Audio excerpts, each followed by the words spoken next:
اعوذ باللہ من الشیطان اللعین الرجیم بسم اللہ الرحمن الرحیم وبہ نستعین وہو خیر المعین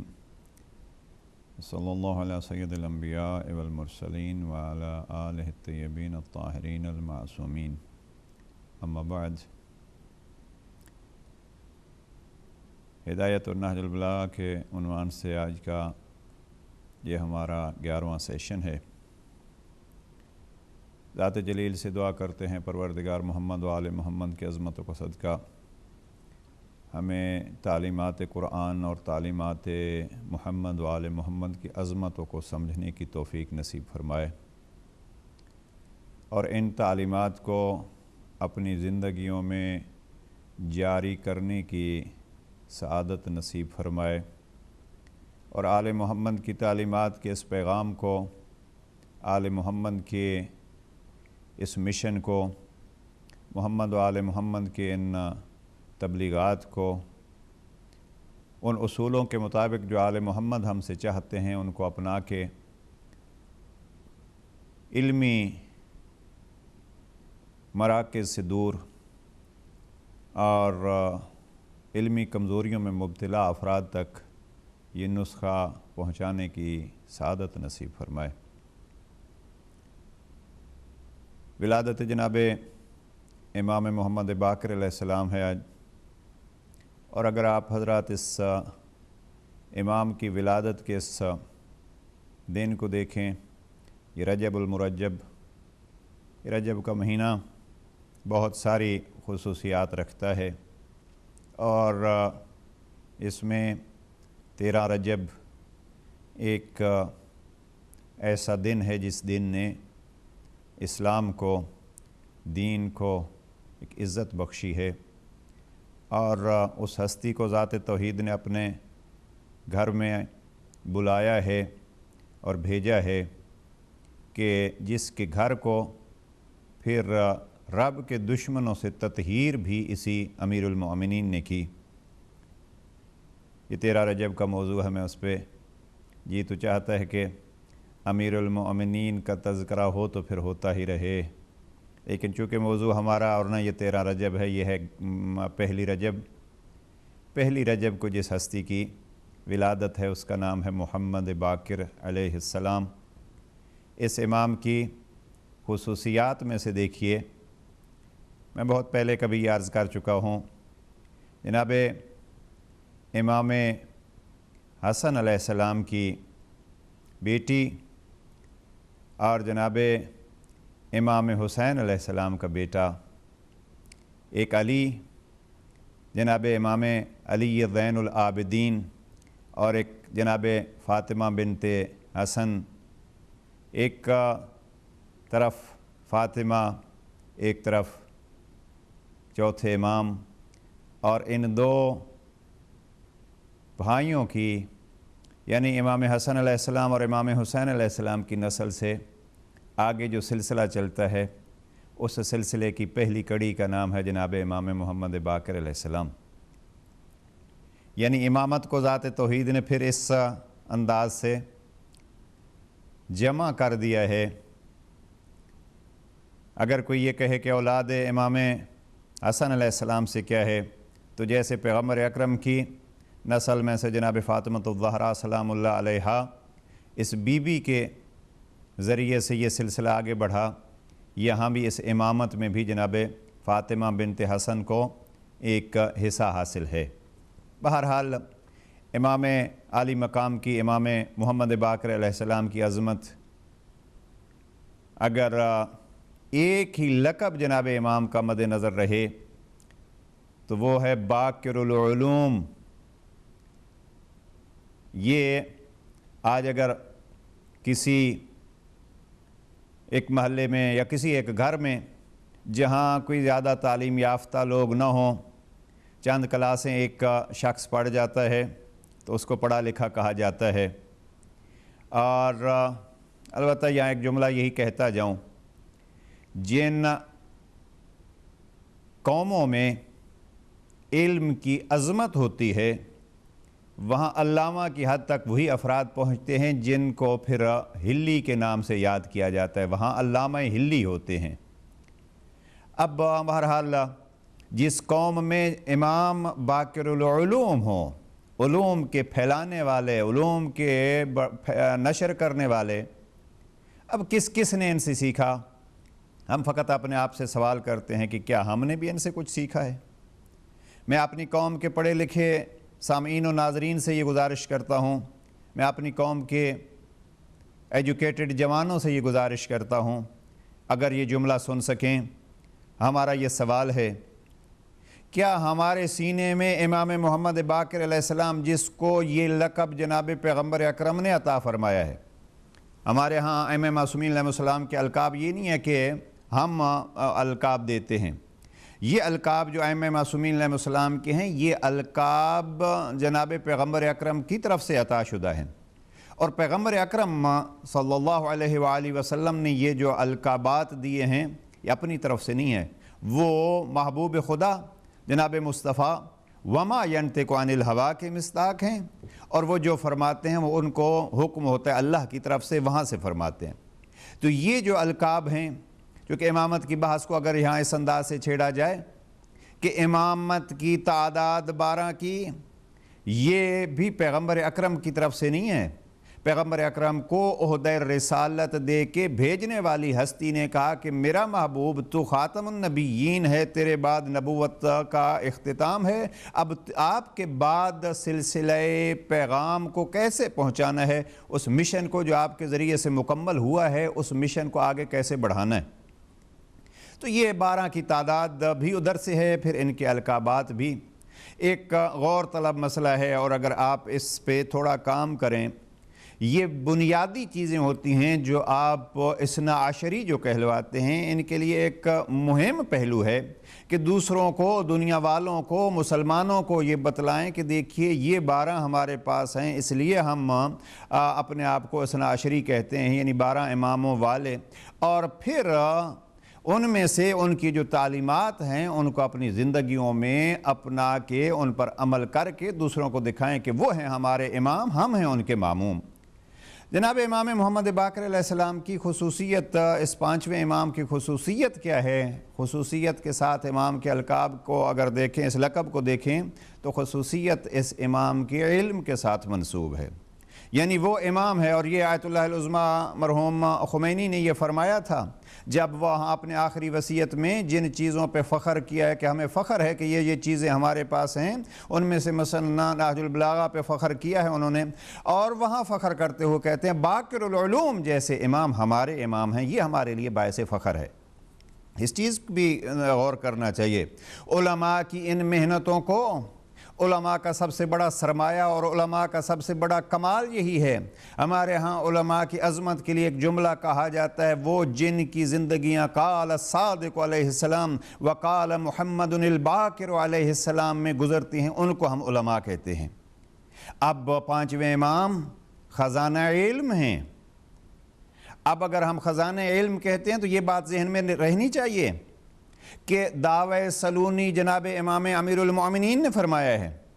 لیکن ان 14 ہستیوں میں سے جناب پیغمبر اکرم کے ذریعے سے انہوں نے علم سیکھا ہے اور ان کو رب نے سکھایا ہے۔ علم میرا موضوع نہیں ہے، فقط میں جناب امام محمد باقر علیہ السلام کے اس لقب کے حوالے سے گفتگو کر رہا ہوں، باقر العلوم، علوم کو پھیلانے والا، علوم کو نشر کرنے والا، علوم کو واضح کرنے والا۔ اب اس امام کے فرامین ہمارے اذہان میں ہونے چاہیے، ہماری کتابوں میں ہونی چاہیے، ہماری زندگی میں ہونی چاہیے، اور پھر یہ پیغامات اور یہ علوم ہمیں دوسروں تک پہنچانے چاہیے۔ ہم یہاں اگر پہلی رجب کو امام کی ولادت کے حوالے سے بعض بہرحال گفتگو پھیلانا زیادہ نہیں چاہتا، رجب کے اپنے کچھ احکام بھی ہیں اور رجب کے کچھ اپنے آداب بھی ہیں، اور رجب کے آداب میں سے کچھ دعائیں ایسی ہیں جو پیار بھری دعائیں، جو رجب کی ایک عمومی دعا مفاتیح الجنان میں جناب شیخ عباس قمی نے درج فرمائی ہے ائمہ معصومین علیہ السلام کے حوالے سے، ان دعاؤں کو بھی پڑھنا چاہیے کہ رجب میں ہمارے امام اللہ کی ذات کے ساتھ کس انداز میں باتیں کرتے ہوئے ماہ رجب کی بھی اہمیت بتلاتے ہیں، دعاؤں کو بھی اہمیت بتلاتے ہیں، اور پھر خدا سے کلام کا طریقہ بھی سکھاتے ہیں۔ رجب کی دعاؤں کی طرف توجہ فرمائیے، اور انہی دعاؤں میں سے بھی ہم یہ سیکھ سکتے ہیں کہ یہ دعائیں بھی جس انداز سے وہ علمی دعائیں، وہ کلامی دعائیں، وہ عقائد پر مبنی دعائیں، وہ رب سے گفتگو کے طریقے پر مبنی دعائیں، وہ جیسے ان ائمہ نے بتلائی ہیں، آپ کو کائنات میں بعد از پیغمبر کوئی ایسا نہیں ملے گا جو اس انداز میں خدا سے باتیں کرنا ہمیں سکھائے۔ تو ان دعاؤں میں جناب امام محمد باقر علیہ السلام کی دعائیں بھی۔ اپنے ناظرین و سامعین سے یہ گزارش کر رہا تھا کہ کم از کم ہمیں یہ دیکھنا چاہیے، اپنا امتحان لینا چاہیے، اپنے اس زندگی پہ نظر کرنی چاہیے کہ ہمارا اس علم سے کتنا تعلق ہے جس علم کو جناب امام محمد باقر علیہ السلام نے پھیلایا ہے۔ اس لیے کہ آپ حضرات اکثر یہ چیزیں علماء کرام سے سنتے رہتے ہیں کہ دو ہستیوں کو جناب پیغمبر اکرم کے بعد اس پورے خاندان میں سے دو ہستیوں کو موقع ملا ہے دین پھیلانے کا، اور وہ موقع بنو امیہ اور بنو عباسیہ کے اپنے اختلافات کی وجہ سے ان ائمہ معصومین علیہ السلام کو وقت ملا ہے اور انہوں نے علوم کے دریا بہائے ہیں، ورنہ ہمارے باقی ائمہ بھی انہی علوم کے وارث ہیں جو علوم جناب امام محمد باقر علیہ السلام اور جناب امام جعفر صادق علیہ السلام کے پاس ہیں۔ چونکہ وقت کے دامن میں ان ائمہ کے پاس زیادہ فرصت تھی اور گنجائش تھی، بالخصوص پھر جناب امام محمد باقر علیہ السلام نے بنیاد رکھی اور جناب امام جعفر صادق علیہ السلام نے اس پہ علمی تعمیرات مکمل کی ہیں، اس وجہ سے زیادہ احادیث انہی ائمہ سے منقول ہیں۔ لہٰذا ہمارے لیے قابل فخر ہے وہ زمانہ جس زمانے میں کبھی جناب امام محمد باقر علیہ السلام، کبھی جناب امام جعفر صادق علیہ السلام اپنے شاگردوں کو، یعنی چھٹے امام کے شاگردوں کی تعداد جب گنی جاتی ہے تو کہتے ہیں 4000 شاگرد تھے امام کے۔ میں ایک جملہ یہی کہتا جاؤں، یعنی اگر حکومتیں آپس میں ٹکرا رہی ہوتی ہیں تو علی والوں کا طریقہ کار کیا ہوتا ہے کہ وہ ان کے حکومت کے ٹکراؤ سے بھی اپنے دین کے مفاد کو مد نظر رکھتے ہیں اور اس کے استفادے کے لیے جو پہلو نکلتا ہے اس کو حاصل کرتے ہیں۔ یہی سکھایا ہے ہمیں جناب امام محمد باقر علیہ السلام اور جناب امام جعفر صادق علیہ السلام نے۔ ہمیں چاہیے کہ ہم اپنی زندگیوں میں دیکھیں، آخر جس قوم میں 5واں امام باقر العلوم ہو، علوم کے پھیلانے والا، علوم کے نشر کرنے والا، باقر ہوتا ہے اصل میں تو پھاڑ کے اس کو ظاہر کرنے والا۔ اب ہم اپنے آپ سے پوچھتے ہیں کیا ہم ان علمی سرمایوں کو اپنے سینے میں جگہ دیے ہوئے ہیں یا نہیں؟ رجب کے مہینے میں دیکھیے، ہمیں کوشش یہ کرنی چاہیے کہ ہمارے اقوال، ہماری تحریریں، ہماری تقریریں ان میں ان ائمہ معصومین علیہ السلام کے فرامین موجود ہوں۔ میں نے گزشتہ سیشن میں یہ عرض کیا تھا، ہم اپنے مرحوم خطباء سے یا مشہور خطباء سے جملات نقل کرتے ہیں، ہم جو خطابت کے فیلڈ میں لوگ ہوتے ہیں، نام لے کے اور بڑی عزت اور احترام سے نام لے کے ہم اپنے بزرگ خطباء کے اقوال کو نقل کرتے ہیں، جو ایک باعث عزت چیز ہے، ہونی چاہیے۔ لیکن ساتھ یہ بھی ہونا چاہیے کہ جہاں ہم اپنے مرحوم خطباء کے یا اپنے اساتذہ کے حوالے سے جملات نقل کرنے چاہتے ہیں، ہمیں اسی انداز سے اپنے ائمہ معصومین علیہ السلام کے اقوال نقل کرنے چاہیے۔ کائنات میں جناب امیر المؤمنین جیسا خطیب کوئی نہیں گزرا ہے، اور آپ اگر نہج البلاغہ کے ابتدائی حصے کو پڑھیں، نہج البلاغہ کی عظمت کے بارے میں، تو وہاں علماء درج فرماتے ہیں کہ بزرگ خطباء کہتے ہیں ہم نے خطابت سیکھی ہے نہج البلاغہ کے کچھ خطبے یاد کر کے۔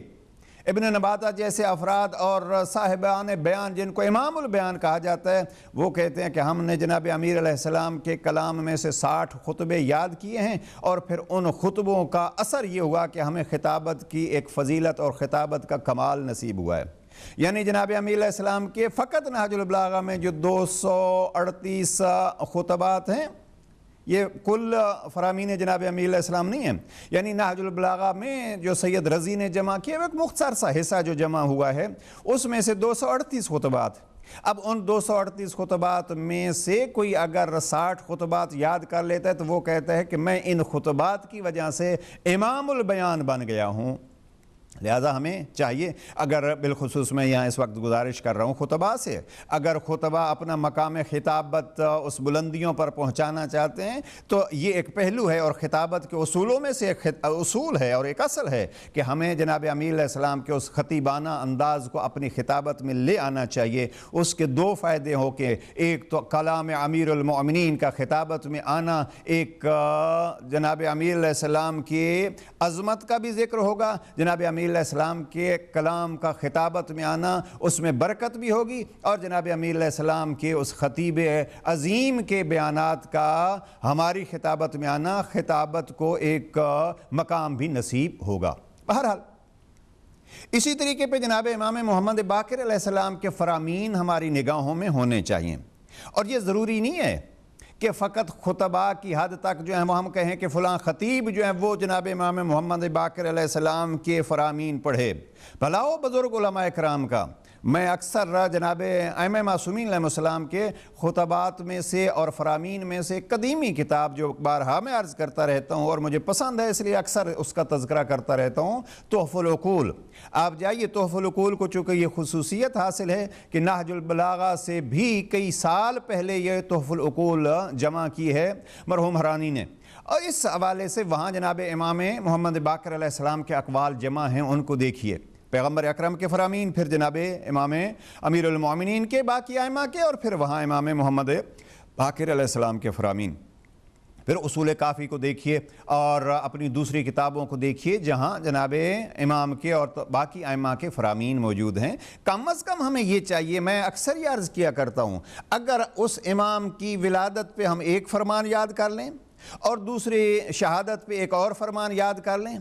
اب اگر ہر سال ہم ہر معصوم امام کی ولادت و شہادت پہ 2 فرمان ان کے یاد کر لیں، اور پھر کوشش کریں کہ وہ فرامین کم از کم اگر اور کسی کو نہیں تو اپنے گھر میں اپنے بچوں کو تو بتا سکتے ہیں۔ اب اگر ہم اپنے بچوں کو یہ نورانی کلام سکھائیں گے تو ہمارے بچوں کے اذہان بھی منور ہوں گے۔ اور یہاں اس ماحول میں جہاں ہم بیٹھے ہیں، برطانیہ کا ماحول، میں خاندان کی فکر کرنے والے ماں باپ کو یہ گزارش کرتا ہوں کہ تربیت اولاد کا ایک طریقہ یہی ہے کہ آپ اپنے بچوں کو جس دن ولادت ہے، میں نے بہت پہلے کبھی عرض کیا تھا کہ اگر ہمارے بچے کی برتھ ڈے ہے تو اس کی ولادت کے دن ہمیں بیٹھ کے کیا کرنا چاہیے۔ آج میں یہاں یہ عرض کرنا چاہتا ہوں کہ اگر ہمارے پاک ائمہ کی ولادت کے ایام ہیں تو ان ولادت کے ایام پہ بیٹھ کے کم از کم امام کی ولادت کے دن بچوں کو ایک تحفے کے طور پر، ہدیے کے طور پر، اپنے امام کے برتھ ڈے کے ایک گفٹ کے طور پر ہم اس امام کا ایک فرمان اگر سنا دیں تو پھر اس فرمان کے حوالے سے بچے کے پاس بھی ایک سرمایہ ہو جائے گا۔ اور جوانوں سے میں اکثر مجالس میں بھی اور یہاں بھی اس پلیٹ فارم ہدایت سے اس مبارک موقع پہ پھر ہم دعا کرتے ہیں پروردگار ہمارے اس پلیٹ فارم کو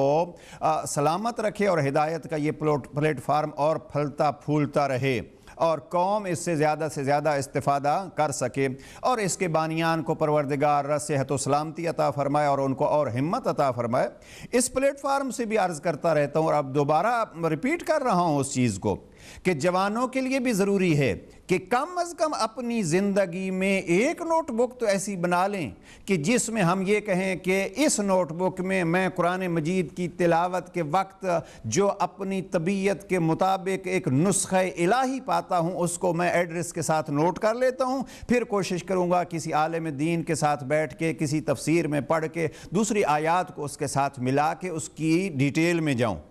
اور ائمہ معصومین علیہ السلام میں سے جس معصوم کا فرمان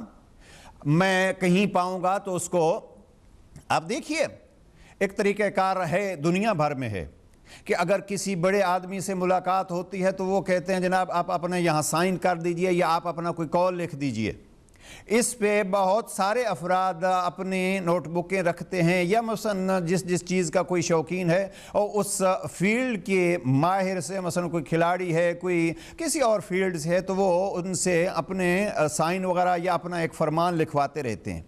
اگر ہمیں محبت ہے ان ہستیوں سے تو کم از کم ان کے برتھ ڈے پہ ہمیں ان کا ایک فرمان اپنی نوٹ بک پہ لکھ لینا چاہیے. پھر یہ نورانی کلام ہے، جب ہمارے اذہان میں آئے گا تو ان کو بھی منور فرمائے گا. جس گھر میں ان نورانی کلمات کا تذکرہ ہوگا اس گھر میں بھی نور برسے گا، رحمت کا نزول ضرور ہوگا، اور پھر حدیث قصا کے وہ جملات کا مصداق ہم بن جائیں گے. اگر 2 بچے 3 بچے ہیں اور ماں باپ بیٹھ کے اگر معصوم کا فرمان کوئی یہاں دہرا رہے ہیں، معصوم کا کوئی کلام یاد کر رہے ہیں، تو وہ گویا ایک مجلس بھی ہو گئی. اور جب وہ مجلس ہوگی جس مجلس میں احیاء امر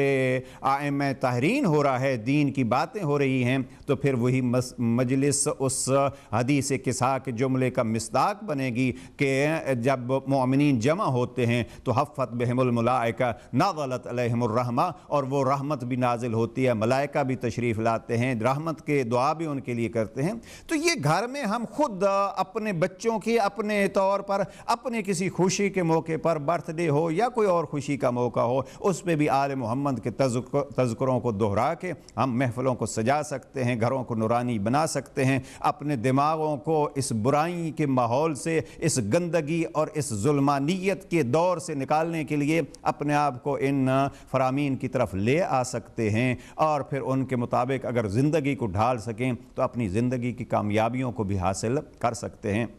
مجھے ایک جملہ یاد آ رہا ہے، جناب امام موسیٰ کاظم علیہ السلام، ایک اسی تحفۃ العقول سے میں نقل کر رہا ہوں. جناب امام موسیٰ کاظم علیہ السلام فرماتے ہیں اپنے شاگرد جناب ہشام کو خطاب کر کے، آخری جملہ جناب امام علیہ السلام فرماتے ہیں کہ جب تو کچھ جان لیتا ہے، اگر نہیں جانتا تو جاننے کی کوشش کر، سیکھنے کی کوشش کر، جب سیکھ لیا ہے تو پھر دوسروں کو سکھا. اور آخر میں جناب امام فرماتے ہیں کہ عالم کی عزت کر اس کے علم کی وجہ سے، اس کے ساتھ جھگڑا مت کیا کر، اور جاہل کو کمزور سمجھ لیکن ولا تطرد ہو. امام فرماتے ہیں اس کو کمزور سمجھ کے، اس کو چھوٹا سمجھ کے اس کو دھتکار مت دے. ولا تطرد ہو، ہشام اس کو دور نہ کر، ولیکن قرب ہو وعلم ہو. ہشام میں موسیٰ کاظم آپ کو یہ نصیحت کرتا ہوں کہ اگر آپ کو اپنے امام کی طرف سے علم کے کچھ موتی ملے ہیں تو جو ان موتیوں سے محروم ہے تو سخی امام کا سخی صحابی بن کے اور سخی شاگرد بن کے ان موتیوں کو نہ علمی غریبوں میں تقسیم کر،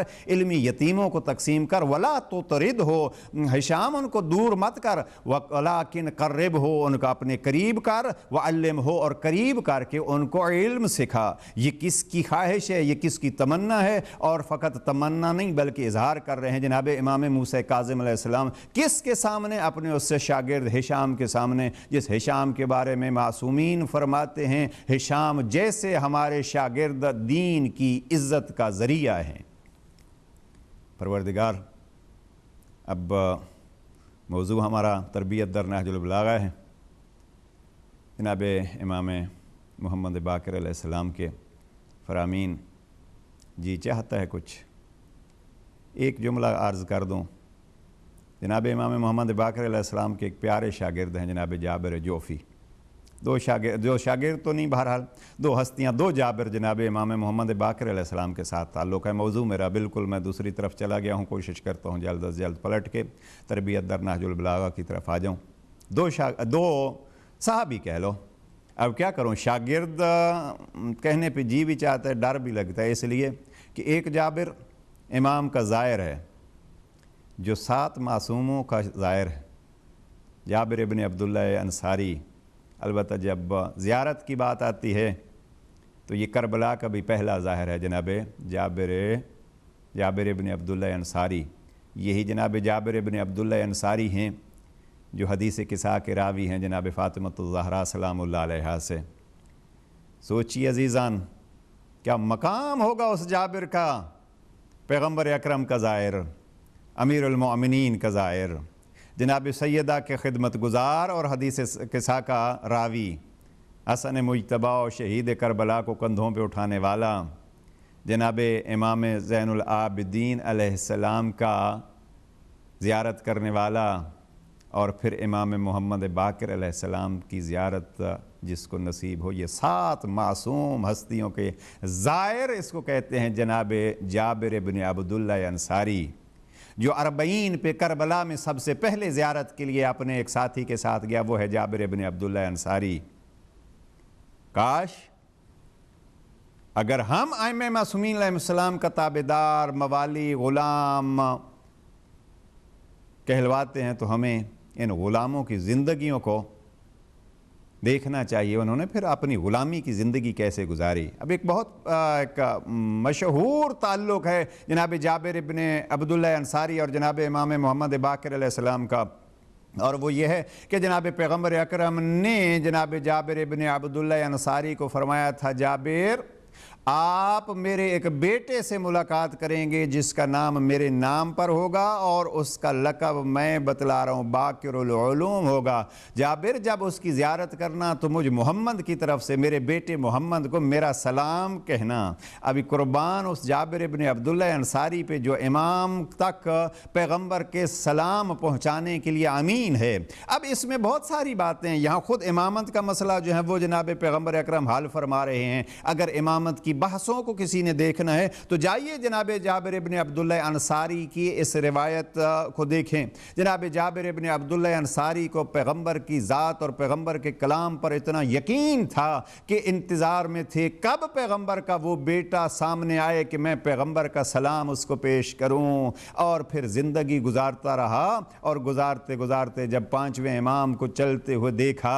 اور بتلایا گیا کہ یہ ہے محمد باقر العلوم، تو جناب امام کے ساتھ ایک خصوصی برتاؤ کے ساتھ تھا، پھر سلام پہنچایا، باقر اے جناب پیغمبر کے بیٹے، مجھے آپ کے جد نے آپ کو سلام کہنے کا کہا تھا۔ اب اس کو ہم کہتے ہیں پیغمبر کی نگاہ میں زندگی جناب جابر بھی تھی، جناب پیغمبر اکرم کی نگاہ میں یہ امامت کا پیغام بھی تھا۔ بہرحال یہ ایک جابر ابن عبداللہ انصاری ہیں، میں پھر یہ گزارش کر رہا ہوں، اور بالخصوص اگر میری اس ٹوٹی پھوٹی گفتگو کو کچھ جماعتوں کے، اور ظاہر فرصت ہی نہیں ہوتی، ہمارے جماعتوں کے لیڈرز صاحبان، کوئی صدر ہے، کوئی سیکرٹری ہے، کوئی کسی عہدے پہ ہے، ان کے پاس ان چیزوں کی تو خیر وقت ہی نہیں ہوتا، ظاہر ہے بیچارے مشغول ہوتے ہیں، مصروف ہوتے ہیں، اس لیے کہ ایک دینی جماعت کا سربراہ جو ہے وہ اس کو مشغول ہی ہونا چاہیے۔ لیکن کس میں مشغول ہونا چاہیے؟ ان مشغولیات میں سے سامعین و ناظرین ایک مشغولیت یہ بھی ہے کہ کم از کم ان کو علوم آل محمد کی طرف بھی توجہ کرنی چاہیے، اس لیے کہ وہ اگر کسی عہدے پہ ہیں تو اس عہدے کے ساتھ آل محمد سے بھی ان کا سب سے زیادہ قرب ہونا چاہیے، وہ بہترین نمونہ بن سکیں گے اپنے جوان نسل کے لیے۔ اور گزارش کیا کرنا چاہتا تھا کہ ہماری جماعتوں میں، ہمارے اداروں میں، بالخصوص ماہ مبارک رمضان کی آمد ہے، ابھی سے آپ اپنے علماء کرام کو، ابھی سے اپنے جوانوں کو، کیا ہو سکتا ہے کہ اس دفعہ کا موضوع آپ دیں کہ اب اس سال ہم چاہتے ہیں کہ 30 دنوں میں ہر روز آپ ہمیں ائمہ معصومین علیہ السلام کی ایک شاگرد کا، ایک صحابی کا، ایک ساتھی کا ذکر سنائیے تفصیل سے مراد یہ 15 منٹ 20 منٹ، ان میں سے لے آئیے ان کو، کچھ نام آپ دیجئے، ہم چاہتے ہیں ہمیں جابر ابن عبداللہ انصاری کا تذکرہ سنائیے، ہم چاہتے ہیں ہمیں ہشام کا تذکرہ سنائیے، ہم چاہتے ہیں ہم مومن طاق کا تذکرہ سنائیے، ہم چاہتے ہیں ہمیں دیبل کا تذکرہ سنائیے، ہم چاہتے ہیں ہمیں فرزدق کا تذکرہ سنائیے، ہم چاہتے ہیں ہمیں آپ جناب امام امیر المؤمنین کے مالک اشتر کا تذکرہ سنائیے۔ آپ ان علماء سے درخواست کریں، علماء کو وقت دیں، ابھی سے ان کو موضوع دیں۔ اگر آپ ان 30 دنوں میں ماہ مبارک رمضان کی 30 دنوں میں 30 اصحاب ائمہ کا تذکرہ پڑھ لیں اور سن لیں، پھر آپ اپنے آپ کو دیکھیں، ہم اپنے آپ کو دیکھیں کہ آیا ہم کہاں کھڑے ہیں اور ائمہ معصومین علیہ السلام کے وہ صحابی اور وہ ساتھی کہاں کھڑے تھے، اور پھر ان کا تعلق اپنے زمانے کے امام سے کیا سے تھا، اور ہمارا تعلق ہمارے زمانے کے امام سے کیسا ہے۔ بہرحال جناب امام محمد باقر علیہ السلام سے ایک روایت جناب جابر جعفی نے کی ہے۔ جابر جعفی وہ صحابی ہے امام کا جس کے متعلق یہ ہے کہ 70,000 احادیث فقہیہ کا حافظ تھا۔ 70,000 احادیث فقہیہ کا حافظ جابر جعفی۔ مجھے کتنی حدیثیں یاد ہیں اپنے معصوم اماموں کی، میرا کتنا بڑا دعویٰ ہے کہ میں بھی شیعہ ہوں، میرا دعویٰ ہے میں اس فیلڈ کا ایک طالب علم ہوں، زندگی کے 30-35 سال اس میں خرچ کیے ہیں، کتنی چیزیں مجھے یاد ہیں اپنے ائمہ معصومین علیہ السلام کی۔ سامعین و ناظرین، مجالس محمد و آل محمد کی عظمت سے آگاہ برادران و خواہران، محمد و آل محمد کی مجالس میں گزشتہ رات کہیں مجلس میں یہ چیز عرض کر رہا تھا اور یہاں اس پلیٹ فارم سے دہرا رہا ہوں اس کو. مجالس محمد و آل محمد ایک چراغ ہیں جس کے ذریعے سے ہم اپنی زندگیوں کو پرکھ سکتے ہیں, دیکھ سکتے ہیں. اور آیت اللہ العظمیٰ آغا خامنئی کا یہ جملہ مجھے بہت پسند ہے. وہ فرماتے ہیں یہ ایک چشمہ ہے جس چشمے کو تل زینبیہ پہ کھڑے ہو کے جناب زینب کبریٰ نے جاری کیا تھا اور وہاں مصائب پڑھ کے کہا تھا نانا تجھ پر سلام ہو, یہ تیرے بیٹے کے اعضاء کٹے ہوئے ہیں, لب پھٹے ہوئے ہیں, امامہ لٹ چکا ہے. اور اس وقت وہاں سے جناب سیدہ نے آیت اللہ خامنئی کے الفاظ نقل کر رہا ہوں, آیت اللہ خامنئی فرماتے ہیں وہاں جناب زینب کبریٰ سلام اللہ علیہا نے وہاں تل زینبیہ پہ چند قدم بھائی کی میت سے دور کھڑے ہو کے ایک چشمہ مجلس جاری کیا. اور اس چشمہ مجلس کو جناب زینب کبریٰ نے فقط کربلا تک نہیں چھوڑا, کربلا میں وہ چشمہ جاری کیا, پھر اس چشمے کو لے کے کوفہ پہنچی, اس چشمے کو لے کے شام پہنچی, اس چشمے کو لے کے مدینہ پلٹ آئی, جہاں تک بی بی آئی اس چشمے کو جاری کیا. اور آیت اللہ العظمیٰ آغا خامنئی فرماتے ہیں وہ چشمہ مجلس حسینی جس کے جاری کرنے والی جناب زینب کبریٰ ہیں, وہ چشمہ جناب زینب کبریٰ کے صدقے میں آج تک جاری ہے. اور آغا خامنئی کے لفظ نقل کر دوں, فرماتے ہیں وہ جاری ہی نہیں بلکہ جوش مار رہا ہے. اور اس جوش کے ذریعے سے ایک چیز کم از کم جو حاصل ہوتی ہے, اسی چشمے کے ذریعے سے دین محفوظ ہے. آیت اللہ خمینی کے الفاظ. علماء سے پوچھئے اس عزاداری کی عظمت کیا. جناب امام محمد باقر علیہ السلام کی زندگی کا ہی ایک جملہ دہرا دوں اور اپنے بحث کی طرف پلٹ کے آؤں. جناب امام محمد باقر علیہ السلام جناب امام جعفر صادق علیہ السلام کو آخری وقت وصیت کرتے ہیں, بیٹا میرے مرنے کے بعد 10 سال تک میں نے یہ مال جمع کیا ہے, اس لیے میں نے یہ کچھ مال چھوڑا ہے اس لیے کہ 10 سال تک منا میں آپ عزاداری قائم کرنا, 10 سال تک منا میں آپ عزاداری کرنا, یہ آپ کے 5ویں امام کا وصیت نامہ ہے اپنے بیٹے کو جناب امام جعفر صادق علیہ السلام کو. یہ ہے اہمیت عزاداری کی, یہ ہے عظمت مجالس کی. وہ بھی کہاں, کون کہہ رہے ہیں؟ امام محمد باقر علیہ السلام کہہ رہے ہیں. کس کو کہہ رہے ہیں؟ جناب امام جعفر صادق علیہ السلام کو کہہ رہے ہیں. کہاں کہہ رہے ہیں؟ منا میں کہہ رہے ہیں. کیوں؟ اس لیے کہ منا میں حج کے لیے لوگ آئیں گے دنیا بھر سے. محمد باقر امام یہ چاہتے ہیں کہ دنیا بھر کے لوگ وہاں آ کے جہاں رب کے گھر کا طواف کریں, وہاں رب کے گھر کے طواف کے ساتھ ساتھ رب کے گھر کے اور رب کے دین کے محافظوں نے جو دین کی خاطر قربانیاں دی ہیں, ان قربانیوں کو بھی جان کے یہ سمجھ لیں کہ مکے کی اور دین کی بقا اور حفاظت کا ذریعہ جن کو رب نے بنایا ہے وہ آل محمد ہیں جن کے مصائب پڑے جاتے ہیں. یہ ہے عزاداری کی اہمیت, یہ ہے مجلس کی اہمیت. اب ان مجالس میں بیان کیا ہونا چاہیے؟ ان مجالس میں میرے اور کسی دوسرے خطیب کے اور کسی شاعر کے قولوں کو نقل کر دیا جائے, اس لیے کہ قوم اس پہ زیادہ توجہ کرتی ہے. عزیزان, خطبہ سے, علماء سے, مجھے جیسے طالب علموں سے یہ آپ کہہ سکتے ہیں اور کہنا چاہیے, آپ کے لیے ضروری ہے. اگر کوئی خطیب اور کچھ مجھے جیسا طالب علم ممبر پہ بیٹھنے والا اس چیز کی طرف متوجہ نہیں ہے تو آپ ہاتھ جوڑ کے کہیں آج ولادت امام محمد باقر علیہ السلام ہے, ہم چاہتے ہیں ہمیں 5ویں امام کے 5 فرمان تو سنا دو. کیا یہ کوئی عیب کی بات ہے کہ اگر حفظ نہیں ہے؟ پہلے تو یہ ہے کہ ان کو حفظ کرنا چاہیے, پھر اگر خطابت کا عہدہ لیا ہے تو اس کو حفظ کرنا چاہیے. اور ان چیزوں کو میں نے جیسے عرض کیا, جابر جوفی جیسے اصحاب اگر 70,000 احادیث کے حافظ ہو سکتے ہیں تو 12ویں امام کے غلاموں کو بھی امام سے یہ بھیک مانگنی چاہیے کہ ہمیں اپنے فرامین کی بھیک عطا فرماؤ اور ہمیں وہ ہدیے کے طور پر دو تاکہ ہم یاد کر سکیں. اور بزرگان گزرے ہیں ایسے, علامہ ہلی جیسے. سید شبر کا مجھے واقعہ یاد آ رہا ہے. سید شبر کہتے ہیں کہ میں کاظمین جناب امام موسیٰ کاظم علیہ السلام کی زیارت کے لیے گیا اور میں نے وہاں امام سے کہا مولا میری رفتار سست ہے تحریر کی, میں چاہتا ہوں دین کی خدمت کروں اور میں دین کی خدمت کے لیے کچھ ایسا مجھے نسخہ بتلائیے جس میں میری رفتار تیز ہو جائے. سید شبر کہتے ہیں جن کو مجلسی ثانی کہا جاتا ہے, 100 کے قریب ان کی کتابیں ہیں. سید شبر کہتے ہیں مجھے خواب میں جناب امام امام موسیٰ کاظم علیہ السلام نے ایک پین عطا فرمایا، ایک قلم عطا فرمایا. جب سے مولا نے وہ قلم مجھے عطا فرمایا اس کے بعد میری رفتار کئی گنا بڑھ گئی. یعنی اگر ہم چاہتے ہیں کہ دین کی خدمت کریں تو ان کو وسیلہ بنا کے، ان کو ذریعہ بنا کے رب سے یہ چیزیں مانگ سکتے ہیں، یہ رب سے دلواتے ہیں. اور ایسے بہت سارے مواقع ایسے ہیں کہ علماء کرام نے یہ چیزیں ائمہ معصومین علیہ السلام سے حاصل کی ہیں. لہٰذا خطباء سے گزارش کی جا سکتی ہے کہ آپ اگر نہیں حفظ نہیں ہیں تو کوئی ایسی بات نہیں ہے. پھر اگلا مرحلہ ہے جو بزرگ علماء نے محنت کر کے یہ کتابیں درج کی ہیں ان کتابوں کو سامنے رکھ کے پڑھ لیں. پھر یہ بھی کوئی توہین کی بات تو نہیں ہے، اس لیے کہ ایک طرف ہے ایک عام آدمی کے دو شعر اور اس کے دو لفاظی کے جملات جمع کر کے ہم اگر چاہتے ہیں کہ ہم خطابت کو آگے بڑھائیں تو اس سے کیا خوب ہوگا کہ ہم آل محمد کے معصوم ہستیوں کے عصمت بھری زبان سے نکلے ہوئے اگر الفاظ ہماری زبانوں پہ آئیں، خواہ زبانی آئیں خواہ دیکھ کے آئیں، تو ان کا ہماری گفتگو پہ بھی اثر ہوگا اور سامعین کے سماعتوں پر بھی اس کا اثر ہوگا. بہت ساری باتیں جناب امام محمد باقر علیہ السلام نے جناب جعفر جوفی کو کیا کہا. آئیے پلٹ آتا ہوں، اس غریب امام کا ایک جملہ نقل کر دوں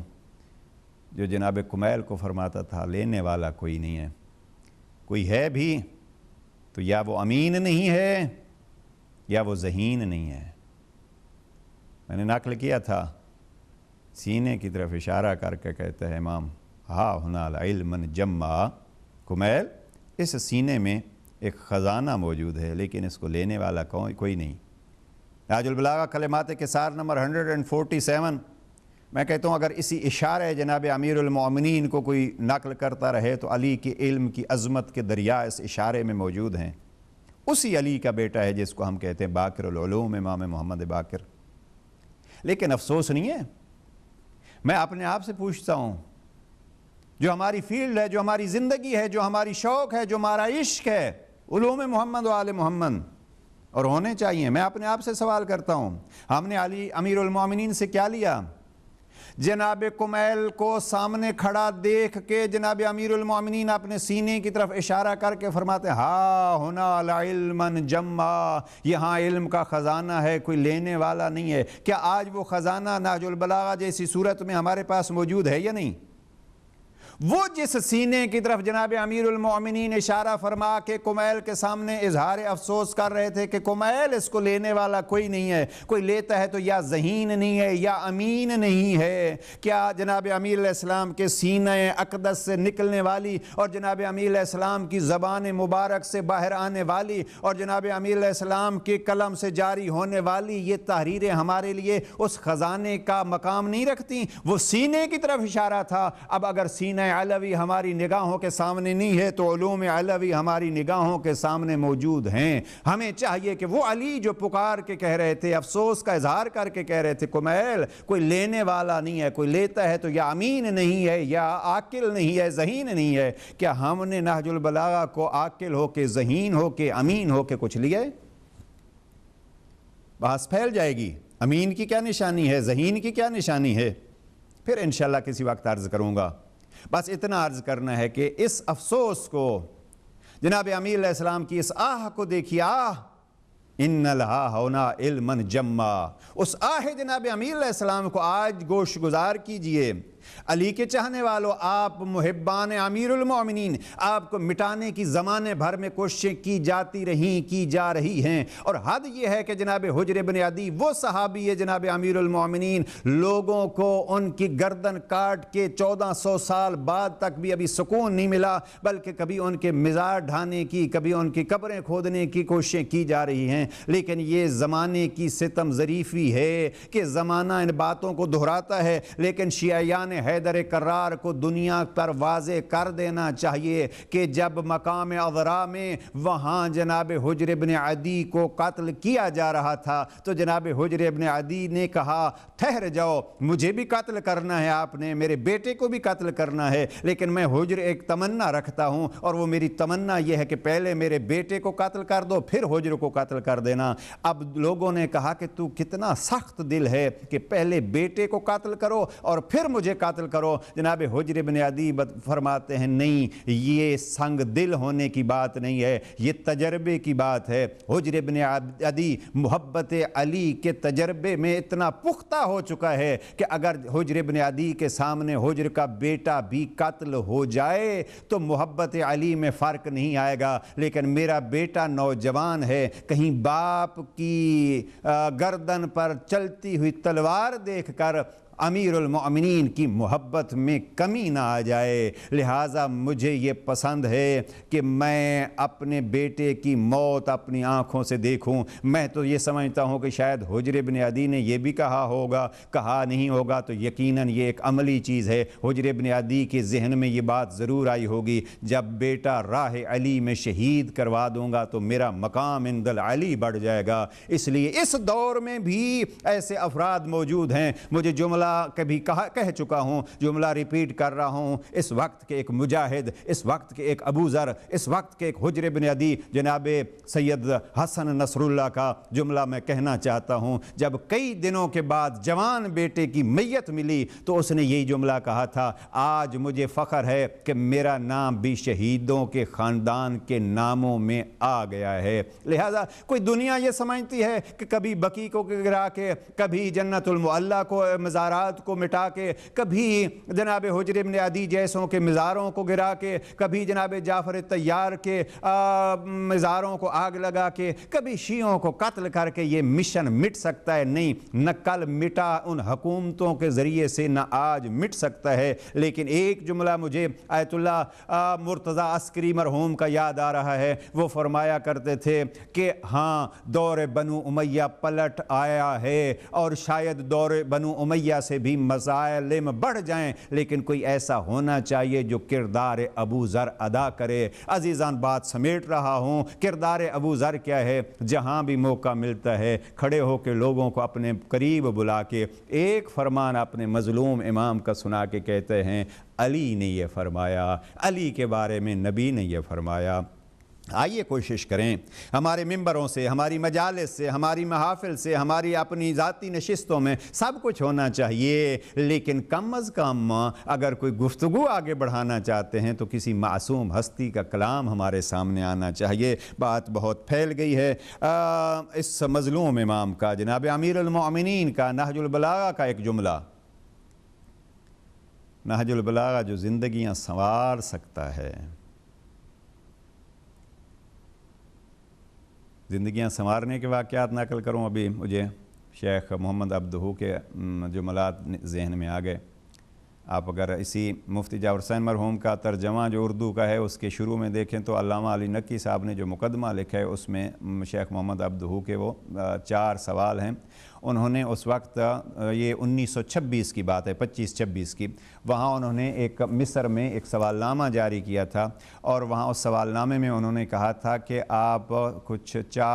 ایسی کتابوں کا تذکرہ کیجئے جن کتابوں کو پڑھ کے آپ نے اپنی زندگیوں کو سنوارا ہو اور آپ کی زندگیوں پر ان کتابوں نے اثر ڈالا ہو، اور اس میں سے شیخ محمد عبدہو جس کتاب کو سر فہرست رکھتے تھے بعد از قرآن وہ نہج البلاغہ تھی۔ تو کیا ایک سنی عالم دین شیخ محمد عبدہو اگر مصر میں یہ کام کر سکتے ہیں تو کیا محبان آل محمد بھی یہ کر سکتے ہیں؟ کیا وہ اپنے جوانوں کو ایسے فرامین امام معصوم سنا سکتے ہیں جو ہماری زندگیوں پہ، جو ہمارے جوانوں کی زندگیوں پہ اثر انداز ہو سکیں؟ ایک فرمان سنیے، بس اس گفتگو کو ادھر نہیں لے جانا چاہتا۔ فرمان جناب امیر علیہ السلام کلمات کثار نمبر 211۔ جناب امیر علیہ السلام وہاں ایک زندگی اور کامیاب زندگی، بہترین زندگی، علی کی چاہت کے مطابق زندگی، ہماری زندگیاں بھی تو ایسی ہونی چاہیے نا۔ میں ایک گفتگو سن رہا تھا، قبر میں جناب امیر آئیں گے، پنجتن پاک آئیں گے، بلکہ ایک بزرگ عالم دین حدیث کے حوالے سے بتلا رہے تھے کہ تمثال چہاردہ معصومین آئے گا اور وہاں وہ اپنی زیارت کروائیں گے، اور جب جناب اسرائیل کے ساتھ ان کی گفتگو ہوگی، ہاں وہ ہوگی، لیکن مرنے تک انتظار کیوں ہو؟ کیا ہم اپنی زندگیوں میں اپنے ائمہ معصومین علیہ السلام کی زیارت کی تمنا نہیں رکھ سکتے؟ اگر اس زندگی میں تمنا ہے تو اس زندگی میں بھی ہونی چاہیے، اور اس زندگی میں اگر تمنا ہے ائمہ معصومین علیہ السلام کی زیارت کی تو کم از کم ان کی بتلائے ہوئے زندگی کے اصول ہماری زندگیوں میں جاری ہونے چاہیے، پھر ان کی زیارت نصیب ہوگی۔ اور کم از کم وہ ولی برحق، وہ امام زمان، وہ پیغمبر کا وسیع جو اس وقت ہمارے درمیان موجود ہے، ہم ان کو دیکھ، ایک جملہ جو ہے وہ ممکن ہے ہم امام کو دیکھ بھی سکیں لیکن پہچان نہیں سکتے کہ یہ امام ہیں، لیکن وہ تو بہرحال دیکھ رہا ہے۔ اب اس کے سامنے اگر ہم یہ سرمائے جو ہمارے پاس موجود ہیں ان کو اپنی زندگی میں اپنائیں اور پھر امام موسیٰ کاظم علیہ السلام کے فرمان کے مطابق دوسروں تک پہنچائیں تو شاید ہم اپنی زندگیاں سنوار سکتے ہیں۔ وقت کے دامن میں جتنی گنجائش ہے اس کے حوالے سے میں کلمات کثار میں سے نمبر 211 کا ترجمہ کرتا ہوں، اور جناب امام فرماتے ہیں قال علیہ السلام الجود حارث الاعراض، سخاوت عزت اور آبرو کی پاسبان ہے۔ الجود حارث الاعراض، اگر کسی نے اپنی عزت بچانی ہے، اپنی عزت کی حفاظت کرنی ہے تو عزت کی حفاظت کا ایک طریقہ سخاوت ہے۔ اور کسی دوسری جگہ پہ نہج البلاغہ کے دوسرے حصے میں جناب امیر المومنین نے اسی کو فرمایا ہے کہ سرداری کے دو اصول ہیں اور دو چیزیں ہیں اس کے لیے اعلیٰ ہیں سرداری کے لیے۔ کوئی شخص اگر سردار بننا چاہتا ہے تو دو چیزیں اس کو اپنانی چاہیے، سعت الصدر، پہلی ان میں سے ہے وسعت قلبی اس میں ہونی چاہیے، اور دوسرا جو ہے وہ اس میں وہی جود و سخا ہونی چاہیے۔ یعنی اگر کوئی سخی ہوتا ہے تو سخاوت اس کی عزت و آبرو کی پاسبان اور حافظ بن جاتی ہے۔ آپ راہ خدا میں کسی کو دیں گے تو خدا اس شے کے صدقے میں آپ کی عزت کی حفاظت کرے گئی، اور جس کو آپ دیں گے اگر اس میں شرافت کا ذرا بھر بھی ایک جنبہ باقی ہے تو وہ آپ کی عزت کرے گا۔ بلکہ بات اس سے آگے ہے، جناب ائمہ معصومین علیہ السلام کی زندگی میں آپ دیکھیں تو ائمہ معصومین علیہ السلام تو اس کو بھی دیتے رہے جو ائمہ کو گالیاں دیتا رہا، اور امام زین العابدین علیہ السلام تو مروان جیسوں کو دیتے رہے۔ جناب امیر علیہ السلام نے تو حد کر دی ہے، پھر دشمن کو تلوار بھی تھما دی لے لے، اس لیے کہ مدد ید المسئلہ، تو نے سوالی والا ہاتھ بڑھایا ہے، علی کی غیرت گوارا نہیں کرتی کہ علی کے دروازے سے کوئی خالی چلا جائے۔ لہٰذا الجود حارث الاعراض، سخاوت عزتوں کی محافظ ہوتی ہے۔ اب اگر دشمن بھی ہے تو اس کو بھی دے دو، کم از کم سر جھک جائے گا اس کا، اور اگر ذرہ بھر بھی شرافت کا قطرہ اس میں موجود ہے تو وہ آپ کی عزت کرے گا، اور اگر وہ عزت نہ بھی کرے گا، بلکہ ایک زمانہ ایسا بھی آ چکا ہے کہ لوگ لے کے بھی سمجھتے ہم نے اس کو دھوکہ دے لیا ہے۔ آپ رب کے لیے سخاوت کریں گے تو وہ کریم اللہ جس کے لیے آپ نے سخاوت کی ہے وہ کریم اس کا اجر دے گا، اور اس اجر میں اس فرمان کے مطابق الجود حارث الاعراض، اللہ آپ کی عزتوں کو محفوظ فرمائے گا۔ یعنی عزتوں کی حفاظت کے لیے سخاوت کے چند پہلو ہیں، وہ جس کو دے رہے ہیں، جس کے لیے سخاوت کر رہے ہیں وہ بھی عزت کرے گا، اگر کوئی اور نہیں ہوگا تو خدا کی ذات ضرور عزت عطا فرمائے گی۔ لہذا یہ ایک فرمان ہے جناب امیر علیہ السلام کا، میں یہی عرض کر رہا ہوں کہ یہ آپ جناب امام محمد باقر علیہ السلام کے فرامین میں بھی دیکھیے، اپنے الفاظ میں یہی اصول آپ کو ملیں گے۔ لہذا ان اصولوں کو اپنی زندگی میں اپنانا چاہیے۔ آپ صدقے کی بحث میں اگر آپ جا کے دیکھیں تو صدقہ یہاں جود جو ہے، یہاں وہ واجب صدقات مراد نہیں ہیں، اس لیے کہ واجب تو واجب ہوئے، وہ تو آپ کو ہر حال میں ادا کرنے چاہیے۔ یہ جود جو ہے وہ اس سے بڑھ کے چیز ہے، اس لیے صدقے میں آپ دیکھیے تو صدقہ رفع بلا ہوتا ہے، یعنی یہ چیزیں جو ہیں وہ اللہ کے لیے آپ دیتے ہیں تو آپ کی عزت محفوظ رہتی ہے، آپ سے بلائیں دور ہوتی ہیں۔ یہ جناب امام امیر المومنین کا پہلا جملہ کلمات کثار نمبر 211 211 الجود حارث الاعراض، اس سے زیادہ جو ہے وہ بحث پھیلانا نہیں چاہتا۔ والحلم فدام الصفیح، اب یہ چونکہ نہج البلاغہ میں موضوعات ہیں، اور اس وقت میں نے جیسے کبھی عرض کیا تھا یا نہیں، علماء کرام نے مثلا ایک نئی شرح نہج البلاغہ کی آئی ہے 14 جلدوں میں، شیخ محمد تقی تستری، یعنی ابھی ان آخری 3-4 سالوں میں، اور عربی میں ہے، انہوں نے موضوعات بنائے ہیں 60 موضوعات پہ، پھر انہوں نے جناب امیر علیہ السلام کے اقوال بیان فرمائے ہیں۔ ان 60 میں سے مثلا پہلی بحث جو ہے وہ عقیدہ توحید پہ جناب امیر علیہ السلام نے کیا فرمایا۔ اب 100 سے زیادہ حوالوں کے ذریعے سے جناب امیر علیہ السلام نے توحید میں اور پھر توحید کی صفات میں اور گہرائیوں میں نہج البلاغہ کا سب سے ظاہر ہے سب سے مہم موضوع توحید ہے۔ اب ایسی موضوعات میرے استاد محترم مرحوم استاد محمد دشتی، یہ ان کی نہج البلاغہ ہے فارسی ترجمے کے ساتھ۔ اس فارسی ترجمے میں انہوں نے واقعاً ایک کام کیا ہے محمد دشتی نے، ان کی ایک فہرست انہوں نے جاری کی ہے نہج البلاغہ کے آخری حصے میں، جس حصے میں انہوں نے نہج البلاغہ میں موجود موضوعات کو بیان فرمایا ہے۔ واقعاً یہ ایک بہت مختصر ہے، میں جیسے عرض کر رہا ہوں کہ وہ 14 جلدوں میں ایک کتاب ہے جس میں اس کا موضوع ہی یہی ہے، نہج البلاغہ موضوعی۔ اس میں انہوں نے تقریباً یہ صفحات ہیں 4000 سے زیادہ موضوعات انہوں نے بیان کیے ہیں نہج البلاغہ کے موضوعات کے حوالے سے، 4000 سے زیادہ موضوعات۔ اور مثلا میں ابھی یہ میرے سامنے جو ہیں وہ دوستی کیسے ہوتی ہے، یاران، یہ کم از کم جو ہیں وہ 16-17 مقامات نہج البلاغہ سے انہوں نے بیان کیے ہیں۔ یتیم پروری کے لیے مثلا بیان کیے ہیں، یقین کیا ہے اس کے لیے جو ہے وہ بیان کیا ہے۔ مثلا یہاں حکمت ہے، جناب امیر علیہ السلام نے جو مثلا ہنسنے کے بارے میں، خواب کے بارے میں، خوارج کے بارے میں، علم کے بارے میں، کسی سے دشمنی ہے تو اس کے بارے میں، اور کوئی آپ سے وعدہ خلافی کرتا ہے تو اس کے بارے میں، یہ یعنی نہج البلاغہ کے موضوعات ہیں۔ 4000 کے قریب یہ موضوعات ہیں اس استاد محمد دشتی کے اس فارسی ترجمے کے آخر میں۔ بہرحال میں یہ چاہ رہا تھا، لایا تھا اس لیے کہ اس کو جوانوں کے لیے تجربات سے کیا فائدہ اٹھانا ہے، اس کے لیے 12 جگہ پہ جناب امیر علیہ السلام نے تذکرہ فرمایا، جو استاد محمد دشتی نے اس میں حوالے سے تحریر کیا ہے۔ تو انشاءاللہ وقت چونکہ نہیں رہا کسی بعد کے پروگرام میں کہ تجربات کا کیا فائدہ ہوتا ہے، اس میں ایک چونکہ جملہ ہے جناب امیر علیہ السلام نے فرمایا وَمِنَ التَّوْفِيقِ حِفْظُ التَّجْرِبَہ، چھوڑ رہا ہوں سارا یہ موضوع کلمات کثار میں سے 211، اس میں تقریباً 13-14 چیزیں جناب امیر علیہ السلام نے بیان فرمائی۔ میں ایک چیز آخری عرض کرنا چاہتا ہوں، اور وہ ہے جناب امیر علیہ السلام فرماتے ہیں وَمِنَ التَّوْفِيقِ حِفْظُ التَّجْرِبَہ، اور انسانی توفیق کا نتیجہ یہ ہے، تجربہ و آزمائش کو محفوظ رکھنا یہ حسن توفیق کا نتیجہ ہے۔ رب اگر کسی کو